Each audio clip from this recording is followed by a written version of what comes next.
Buka dulu deh ya. Assalamualaikum warahmatullahi wabarakatuh. Waalaikumsalam warahmatullahi wabarakatuh. Ya, udah ada yang kenal sama ibu? Belum ya. Ya, ibu perkenalkan dulu ya. Nama ibu Ruli Aprilia. Bisa kalian panggil ibu Ruli atau ibu April. Ibu dari mahasiswa jurusan Pendidikan Sejarah Universitas Utagam Tirtayasa. Ibu di sini sedang melakukan PPLK, yang dimana ibu ditempatkan di kelas 11 IPS 1 ini. Untuk itu mungkin dari kalian ada yang memimpin doa, silahkan. Siapa? Oke, boleh silahkan siapapun itu pimpin doa ya. Istidadan doaan.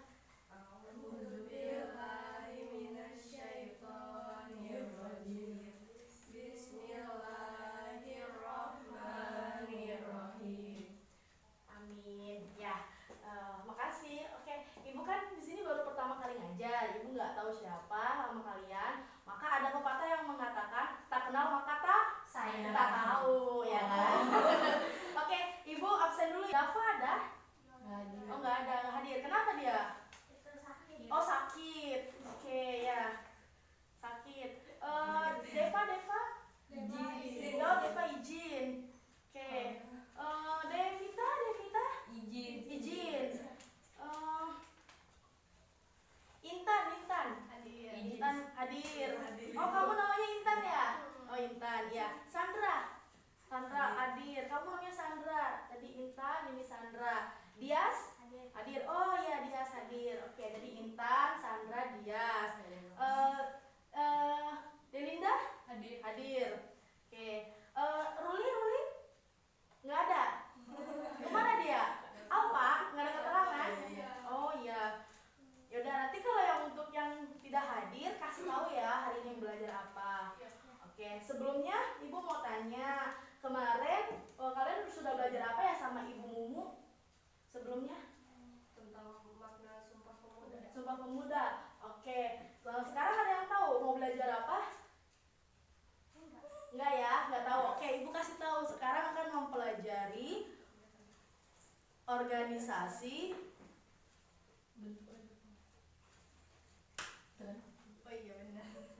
organisasi bentukan Jepang. Nah, nanti ibu akan menjelaskan terlebih dahulu tujuan dari pembelajaran kita. Lalu ibu akan menyampaikan materi. Setelah itu nanti akan ada diskusi kelompok ya. Nanti ibu akan kasih kalian karton. Nanti kalian bisa menerapkan metode make match ya. Selanjutnya nanti ibu akan lakukan evaluasi ya. Ibu akan memberikan pertanyaan buat kalian semua ya. Oke, kita tujuan yang pertama. Tujuan dari pembelajaran hari ini itu yang pertama agar mampu menganalisis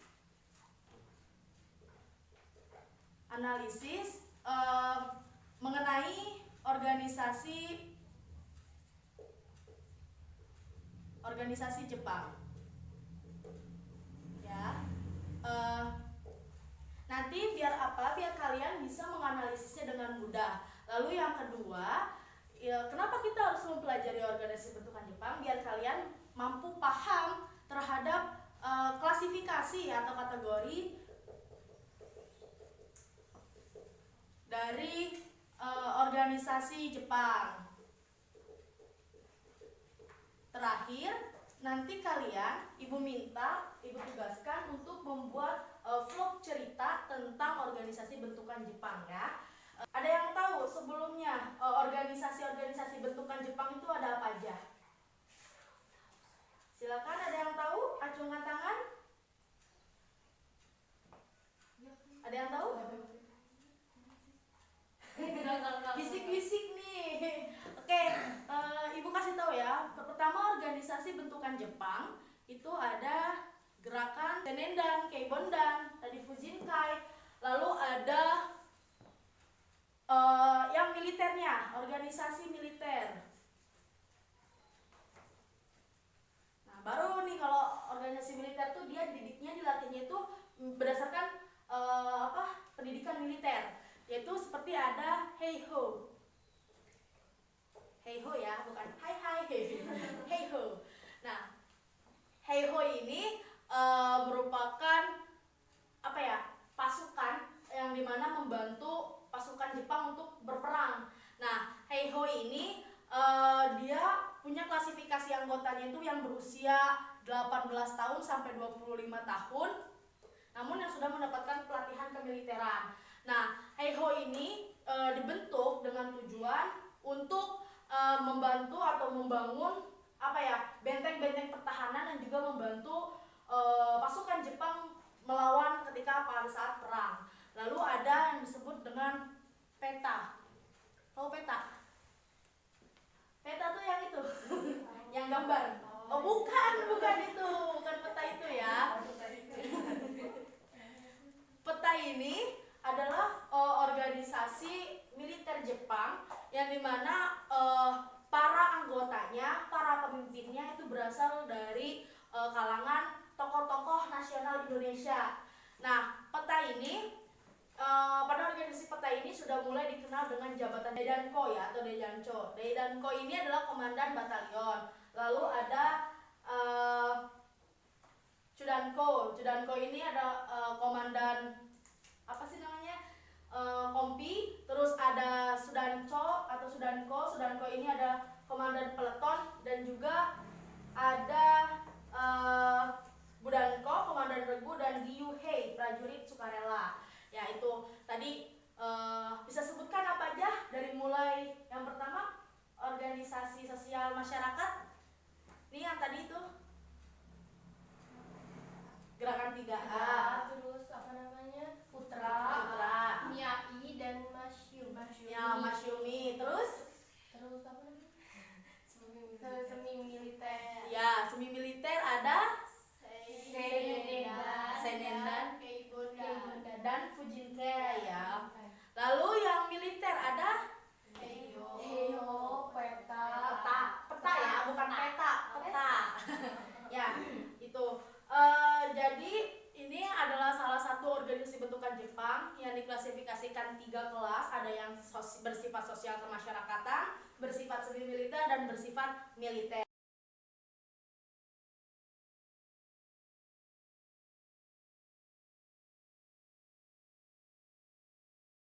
Ibu sudah ada apa ya namanya, ini Polaroid wall hanger ya. Polaroid wall hanger ini media yang ibu gunakan. Sebelumnya ibu sudah buat PPT di laptop, cuma karena kita nggak ada proyektor, tadi proyektornya berebutan sama kelas lain ya. Sekolah kita kan belum punya banyak proyektor ya, jadi ibu inisiatif untuk buat media manual, yaitu Polaroid wall hanger. Nah, di sini ada organisasi bentukan Jepang. Yang pertama tadi ada gerakan 3A, yaitu Asia Pemimpin Jepang, Nippon Pemimpin Asia, terus pelindung Asia, dan Cahaya Asia ya. 3A itu gerakan 3A. Lalu ada ini Putra. Kelihatan nggak gambarnya Putra? Kelihatan ya? Ya, ini ada gambar anggota-anggota dari Putra atau Pusat Tenaga Rakyat. Lalu ini ada pemimpinnya. Pemimpin dari Putra itu ada terkenal dengan 4 serangkai. Siapa aja? Insinyur Soekarno, betul. Muhammad Hatta, betul. Bapak pendidikan siapa? Ki Hajar Dewantara, dan satu lagi ini Ki Haji Mas Mansur ya. Lalu di sini ada Miyai. Ini foto bangunan dari Miyai. Apa tuh kepanjangan Miyai? Majelis Islam Allah Indonesia, Miyai ya. Terus ada sini Masyumi. Ini logo dari organisasi Masyumi ya. Bawahnya bulat, atasnya bintang gitu. Lalu di sini ada anggota dari Jawa Hokokai ya. Jawa Hokokai ini tentara. Lalu ada apa ini? Seinendan ya. Seinendan. Ibu sudah menjelaskan, sudah memberikan gambaran. Selanjutnya kita menggunakan metode mix match ya. Oke, di sini ibu ada gambar. Ini adalah rangkaian atau konsep dari pohon histori ya. Pohon histori ini nanti ibu akan kasih karton ini ke kalian, dan ibu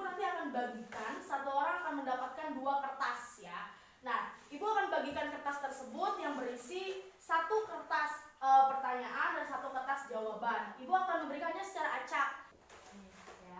Karena ini kertasnya berisikan 9 pertanyaan dan 9 jawaban sesuai dengan organisasi. Tapi satu orang ada yang mendapatkan 4 dan 5 ya? Ya. Oke, Ibu akan kasih waktu 2 menit saja ya untuk menyusun itu. Oke, ini ada lem di sini. Silahkan tempel. Yang daun atau yang dahannya besar, yang batangnya besar itu untuk pertanyaan, yang batangnya cabang atau ranting itu untuk jawabannya. Paham ya? Ibu kasih waktu 2 menit, silahkan. Coba. Tadi kan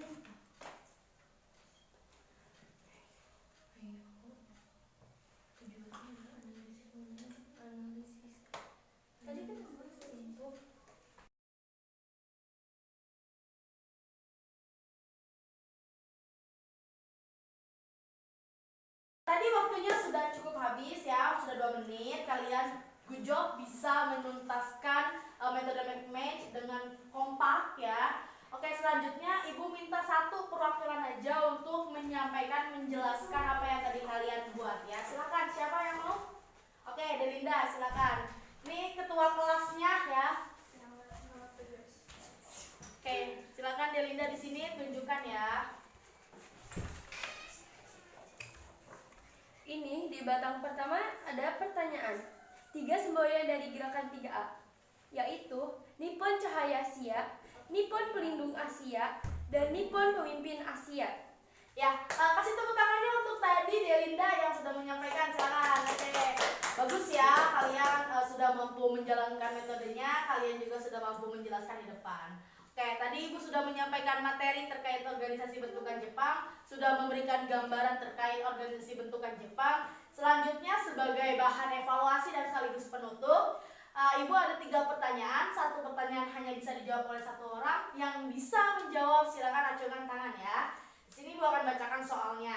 Yang pertama, menurut analisis kalian, apakah berhasil taktik yang digunakan Jepang untuk menguasai Indonesia dengan propaganda Jepang saudara tua Pan Asia dengan gerakan 3A-nya? Silakan, ada yang bisa? Oke, Sandra.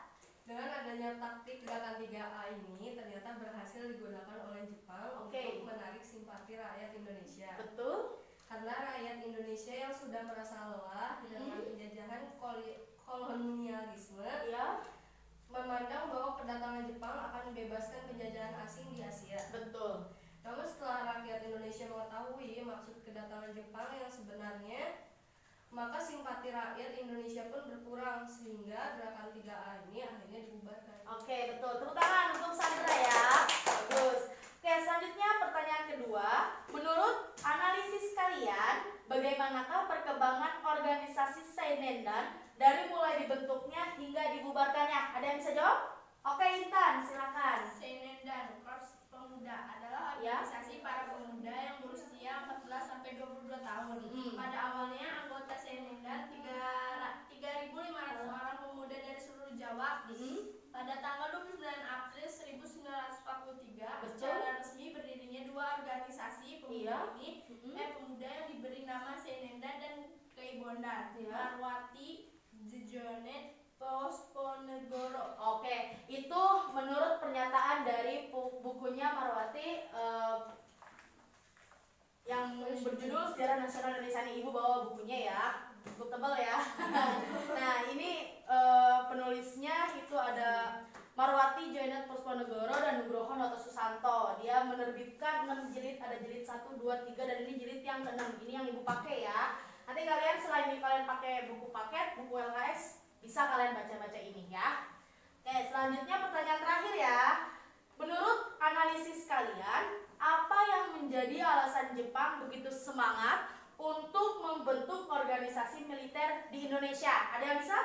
Oke, dia silakan. Alasan Jepang bersemangat membentuk organisasi militer atau semi-militer di Indonesia dikarenakan pada saat itu Jepang sedang menghadapi Perang Asia Timur Raya dan sangat membutuhkan bantuan serta dukungan dari negara-negara yang ada di Asia. Oke, terus. Maka Jepang memandang Indonesia memiliki potensi besar untuk dapat membantu dan mendukung Jepang dalam Perang Asia Timur Raya. Oke, betul. Tepuk tangan untuk dia. Sandra, Intan, Dias, betul, dan tadi juga Delinda sudah menyampaikan itu cukup baik untuk hari ini. Oke, Ibu di sini ada 4 hadiah ya. Ini untuk yang tadi jawab pertama, Sandra ya. Nah, makasih. Makasih udah bantu jawab ya. Oke, ini Intan ya tadi nanya. Makasih. Iya, sama-sama. Makasih juga ya. Ini ada untuk Dias. Dan terakhir ini untuk tadi Delinda yang sudah menyampaikan hasil diskusinya. Ya, selamat ya. Oke, mungkin pembelajaran hari ini cukup dan mungkin hanya itu yang bisa Ibu sampaikan. Terakhir nih, Ibu sudah buatkan apa ini? Ada yang tahu ini apa? Perahu ya, kapal. Nah, aduh, jatuh oleng. Aduh, oleng. Ya, anggaplah dia berdiri tegak. Nah, ada yang tahu kenapa Ibu buat perahu ini dan Ibu taruh di sini? Nggak ada yang tahu ya? Oke, ini perahu anggaplah seperti diri kalian ya. Ketika perahu itu siapa yang mengemudi? Kapal perahu siapa yang mengemudi? Nahkodah ya. Nah, ketika ada nahkodahnya yang mengarahi kapal ini ibaratkan ini diri kalian yang kosong tidak ada apa-apanya. Nah, nahkodah itu bagaikan akal kalian ya. Jadi akal kalian yang akan mengarahkan kalian akan berjalan kemana saja ya, akan menghadapi banyak rintangan seperti badai, angin kencang, dan hingga sampailah kepada pelabuhan terakhir. Ada yang tahu pelabuhan terakhir kalian apa?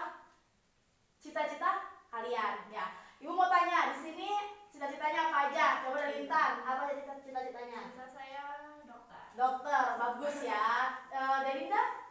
Polwan, wow mantap. Terus Sandra? Penulis. Ya, jadi di sini ada yang polwan, ada yang dokter, ada yang seorang penulis. Bagus-bagus cita-citanya. Nah, kalian harus menjadi seperti perahu. Walaupun banyak rintangan di depannya, ada badai, ada angin, kalian harus tetap hadapi sampai kalian bisa mencapai cita-cita kalian seperti itu ya. Jadi kalian ketika di sekolah dapat nilai kecil, ulangan harian kecil, UTS kecil, jangan patah semangat, jangan putus asa, terus dicoba biar kalian bisa wujudin cita-cita kalian ya. Itu mungkin apa ya, hanya motivasi di awal saja ya, kurang lebihnya mohon maaf.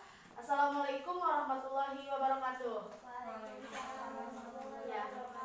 Oke, selanjutnya boleh kalian istirahat, nanti ketemu Ibu di minggu depan ya di pertemuan selanjutnya. Terima kasih.